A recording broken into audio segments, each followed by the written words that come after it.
No, we don't typically do bond deals. Yeah, It's okay. very seldom we'll do a bonding deal through the IDA. We do get a bond allocation that varies from year to year from the state. But you know, that typically bounces around somewhere between $15 and $20 million. And you know, one of those you know, typically will help out with a housing project or a you know, a targeted project that's looking at doing some specific type of housing. But typically we don't bond through the IDA. Is that kind of like instead of coming to the IDA for bonding, would they go to OCDC? Depends on the project. If they're a not-for-profit, certainly. You know, we have done a couple of bonding projects in the past that you know, I think Jay Braun was one. Most recent example, we did a refi on that. So yeah, it happens. You know, not every day, but you know, it can happen. And then with the pilots that are given and the sales tax that they get exempted from, how does OSIDA kind of go back through to make sure that they've met the requirements for those projects? Well, any incentive packages that we put forward are obviously closed with IDA closing documents, whether it's a sales and use tax. You know, if you get one, it doesn't necessarily mean you get the other. You can get a pilot and not do sales and use. You can get sales and use and not do a pilot, or you can get sales and use and mortgage recording, or you don't have to do mortgage recording. So there are three basic incentives that we provide. There's a mortgage recording tax incentive, there's a sales and use tax incentive, and then there's a real property tax abatement incentive. And so any of those can be requested by an applicant in support of their project. And that when a project happens and occurs, like is there kind of a timeline they need to follow to make sure that they're qualified for this? Well, you know, the projects that are put forward through an application to the IDA are evaluated and reviewed, and then staff looks at those projects and makes a determination as to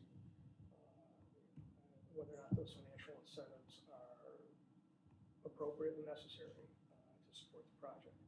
We have a but-for provision in our process, which means that if but for these incentives, you wouldn't do the project. And so that's why you know, that's important that we understand and evaluate that with the project applicant as we go through the process. Any questions from the committee? I'll ask the same question I did last time. If you can give just a few examples of some projects OSIDA is currently involved in. You might have heard of Micron. I don't know. I mean, maybe Micron adjacent things. Well, we have Micron. You know, another significant project was the TTM Technologies and their expansion into DeWitt. That was $120 million capital investment. And again, you know, I think one of the things that I want to touch on here for your edification is that all of the work that is done by economic development and all of these boards, there are no local dollars that support any of this. These are all driven by fees. Okay, so there are no local dollars that support any of our activities in this space. With that, because I know the budget for the economic development is We reimburse the county for all of the salary and expenses that are incurred, including for the space and for copiers and everything else. And then when the OSIDA comes to the legislature for like a loan, how does that work? Like the $27 million that they recently received, and I think they got some ARPA funds. I know eventually they potentially could pay that back. Mm-hmm. But wouldn't that be tax dollars there? Well, it's a loan. Okay. You're not Right. getting, So eventually we could get that. Yeah, at some point. Okay. So on OSIDA, again, it's a 7-member board. Appointments are up in June. So again, these timings. I think for one person, right? Yes, they're one, almost like one. Actually, I think maybe two. All right, Mark Mathomby and Alan Marzullo. Yeah. Mm-hmm. And then they only can serve 2 consecutive terms. I think so. Okay. Unless they are asked to continue to serve or until replaced. Okay. Any Any other questions on OSIDA? Okay. Not a question, just a comment. Yeah. I served for many years on the IDA before I became a legislator. And the most rewarding part of it for me was you got to see how many absolutely world-class companies we have right here in Central New York, Onondaga County specifically, obviously for this, but that nobody knows about. You know, some of them aren't huge, but they're doing absolutely incredible things. And that was really, really interesting to be able to see all that when, like I said, these companies are in the news every day. They're just doing their thing and creating great jobs and, you know, doing good things for the community. Yeah, I appreciate that. And they come to the IDA for some, sorry to interrupt, but, you know, to help with doing some training or, you know, or things like that.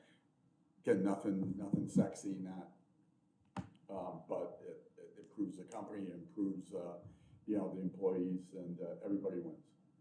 Your office has played a large part in Micron coming here. Probably the biggest part of Micron coming here. And, County Executive and I were working hand in glove Right. for the last and however many partnerships with companies like Blue Force Mhm. and Syracuse University, Jam Wireless. Like Legislator Knapp was saying, there's companies that we don't really you don't hear too much about, but they're here creating good jobs. And just my opinion, this office, your staff has done a remarkable job in the growth of Onondaga County. I appreciate it. Well, thank you, Legislator Meeker. I would offer a couple of footnotes just for you know, in terms of incentives over the last 3 years, the IDA has put forward incentive packages totaling $39 million. And that has leveraged $510 million in private capital investment. So it's a pretty good return on investment. And I think another thing that I would like to share is that companies that are local, you know, we try to work with them to make sure that they're thriving. Companies that are out and keeping them here, right? That's very important. Another thing that we focus on is obviously making the pie bigger, right? Everybody wants 1 + 1 to be more than 2, right? Because if it's not, then you're not winning. And so when we're out in the universe competing for projects, we are competing for projects. So we're not only competing against other communities in the state of New York, but we're also competing against other states, and in some instances we're competing internationally. And so to be competitive and to be able to ultimately land projects like Amazon, who's absolutely crushing it in terms of their employment numbers, Micron, TTM. TTM was seriously considering making this investment and this 450 jobs in South Carolina. So we're constantly competing out there against other communities, and we have to have tools in our toolbox to be able to do that. And those tools are obviously the mortgage recording tax abatement, sales and use tax abatement, and the real property tax abatement. And one final note on the side of it is that, and again, we derive fees from those projects, right? And so that's what supports the reinvestment of energy and activity in the community to keep this, you know, moving forward. And so, you know, that's an important part of what we do. We do not, anybody that gets a pilot, you know, I think there's a misconception out there that we're giving people bushel baskets full of money. That's not what happens. What we do is we effectively give coupons, right? And so to reduce some of the cost. So if you were paying, a recent example that's seared in my brain is that the golf course over in Liverpool, where Amazon sits, right? That would have generated over 15 years about $800,000 in property taxes, right? Amazon's going to be paying $28 million in property taxes over that same period of time. And when we start these pilots, it's important to know that we don't start where somebody's that was paying $1 is paying 0. They're paying as much, and going forward, they're paying more. So nobody is getting shortchanged here with respect to, well, you were paying $1, but now you're only paying 90 cents. No, you're going to be paying what you paid last year, you're gonna be paying 2% more, and it escalates 2% a year over the course of the pilot. We have a UTEP, it's our Uniform Tax Exemption Policy, you should take a look at that. And that kind of codifies what we do in terms of the types of projects that we support and the schedules that inure, given those types of projects to turn into cost-benefit analyses and proposals for companies to consider. A lot of companies come in and ask for certain things, and we look at it and we go back to them and say, no, we think that this schedule is more appropriate and important. Again, all of this, ultimately, our board is briefed on this, and our board takes a vote on it and approves the projects. And we also go through a public hearing process before we do a final granting of benefits for the public to weigh in, not on the project, but on the benefits. And those are noticed in the paper? Absolutely. On Micron, have there been resources from, I don't know to the extent that it may or may not be helpful, but have there been resources from Boise that either an OSIDA equivalent out there or any particular offices in that city? Has there been anything from Boise that you've been able to learn lessons from and bring to OSIDA's experience with Micron here? Well, they're two different entities, they're two different tax structures, they're two different, one's an apple, one's an orange, right? So, but what we have done is we've collaborated with the folks in Boise to understand, what works and potentially what doesn't work out there. They're quite a bit ahead of us, right? And so, we've been talking to them about, lessons learned, things of So that from nature. an infrastructure standpoint, I think, right? Yeah, some of that. It's just some of housing, obviously, workforce being another, and then certainly supply chain related. We know what Micron wants, but how does it work with respect to Boise and how to deal with that? Have they had any specific thoughts, lessons,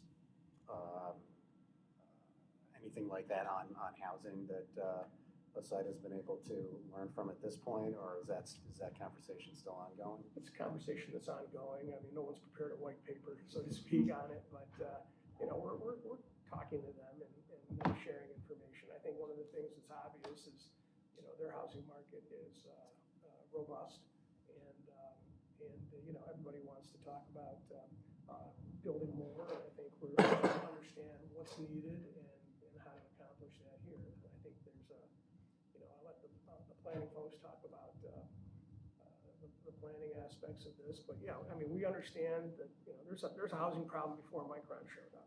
So this focuses us on that, and we're working to solve that problem. But these are more conversations and anecdotes as opposed to here's a paper on it. Anything else on OSIDA? So the next entity is the Trust for Cultural Resources of Onondaga County. Sure. And that was created in 1991, so it's been around for a little while. I wasn't even born then. No, I'm just kidding. Can you share the mission well, and kind of a little The bit? trust is, I think there are two trusts in the state of New York, one up here and one in downstate around the city. And the trust also was a bonding conduit for entities that could pursue financing through that organization, supposedly less burdensome and less problematic than traditional conduits. CRT really has kind of been mothballed for no other reason that folks are choosing to go through OCDC as opposed to CRT because Albany is looking at trusts and how they do these projects, and it's just less difficult, challenging to go through OCDC than CRT. And quite frankly, we haven't had a project through CRT in quite some time, and we are considering mothballing that. Okay. And what's the difference between like a trust and the LDC? I think one's focused specifically on eds and meds, and the other is any 501c3. And you have to have been a 501c3 for at least 5 years. There's some other granular differences that, we could parse, but I don't, off the top of my head. And then I know in 2024, they gave different grants for different festivals happening around. Yeah, it's really focused on supporting arts Yeah. and culture, obviously. And, you can see the things that we've supported in the past. And, but we haven't had the ability to generate revenue, so the pie is getting smaller and smaller. Okay, I was noticing that is, definitely Yeah, going down. I didn't know if there was any plan to revive it. It sounds like maybe it'd be shifting more we to got OCBC. to get people interested in it, and right now people are not interested in using it. So with the trust, people go to that for different festival support. Could they go to OCBC instead? They can. Okay. They can go to OCBC for that support. I think we've supported those types of things in the past. Any questions on the cultural resources, the trust, CRT? Something I definitely had to dive into and learn about. Currently, there is, it's a 5-member board. Their terms are up in August. I don't believe there's term limits.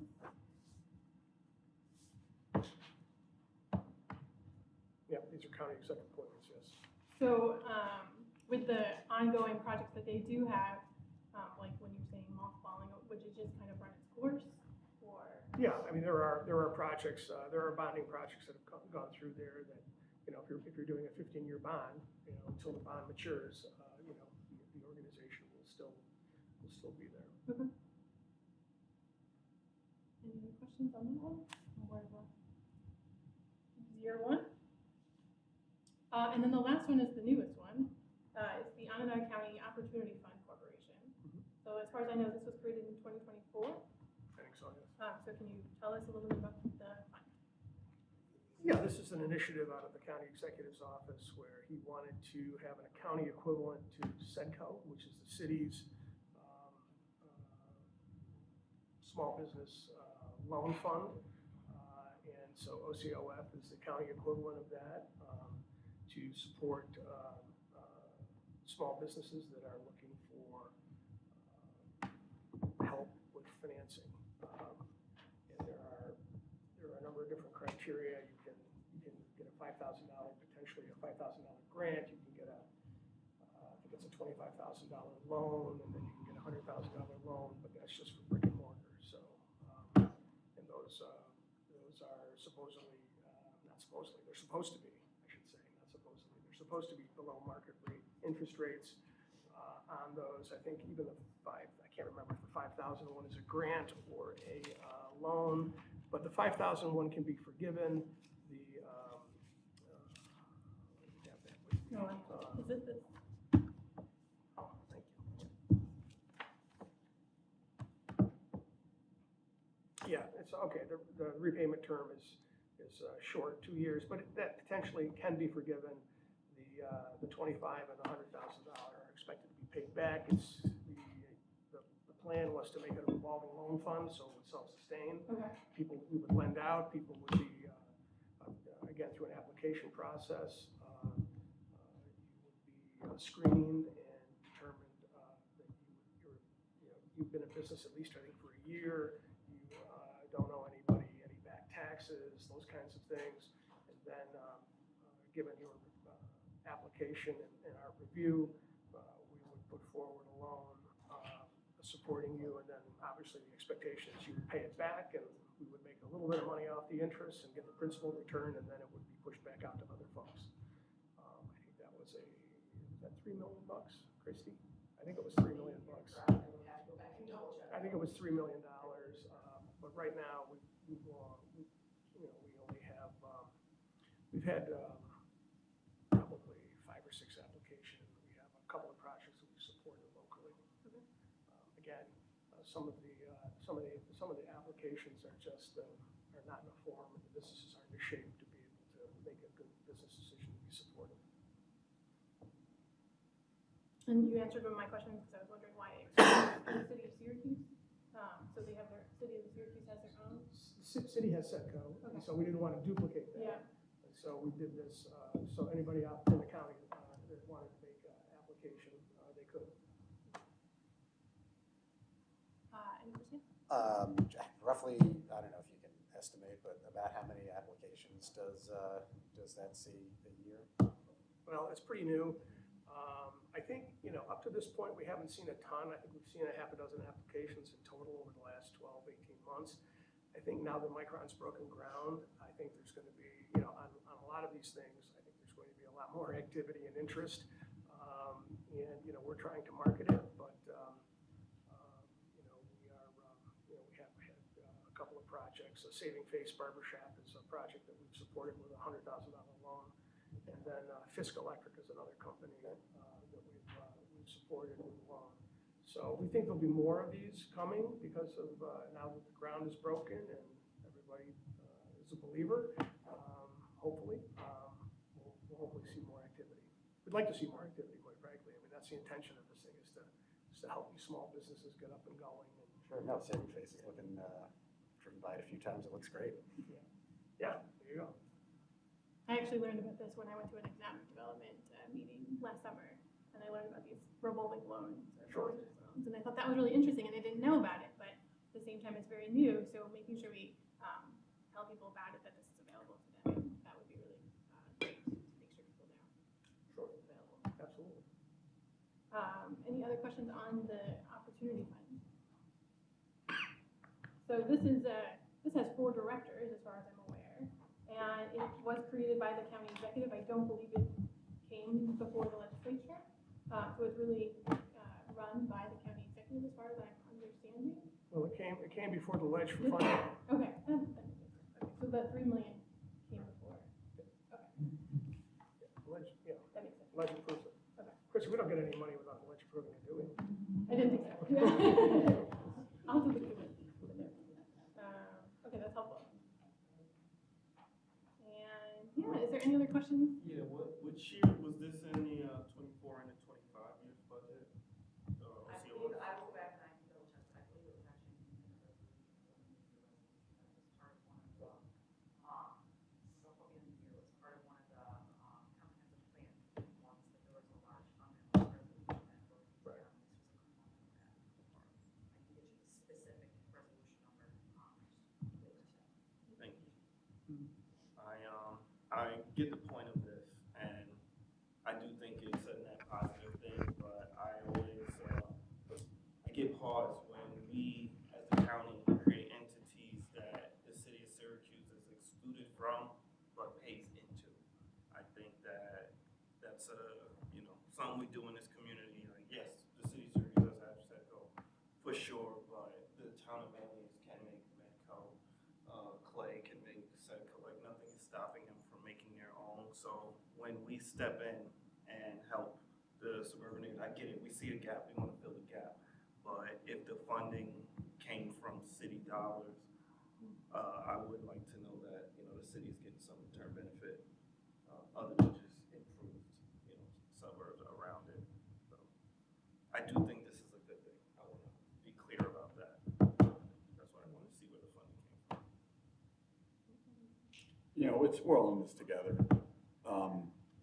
Years ago, we paved roads in the city of Syracuse, and we didn't have to do that. And the folks in my district helped pay for that, and again, we're all in this together, and, yeah, that's my comment. Every day, the city gets a benefit or someone else gets a benefit. In the aggregate, I think we do a pretty good job. Any other questions? I'll open it up to any questions from legislators outside the committee. Anyone have any questions about any of the topics that we talked about? Okay. Well, thank you so much for coming and providing all this information. I think it's really helpful to get us started. And I think we're all. Dismissed? Yes.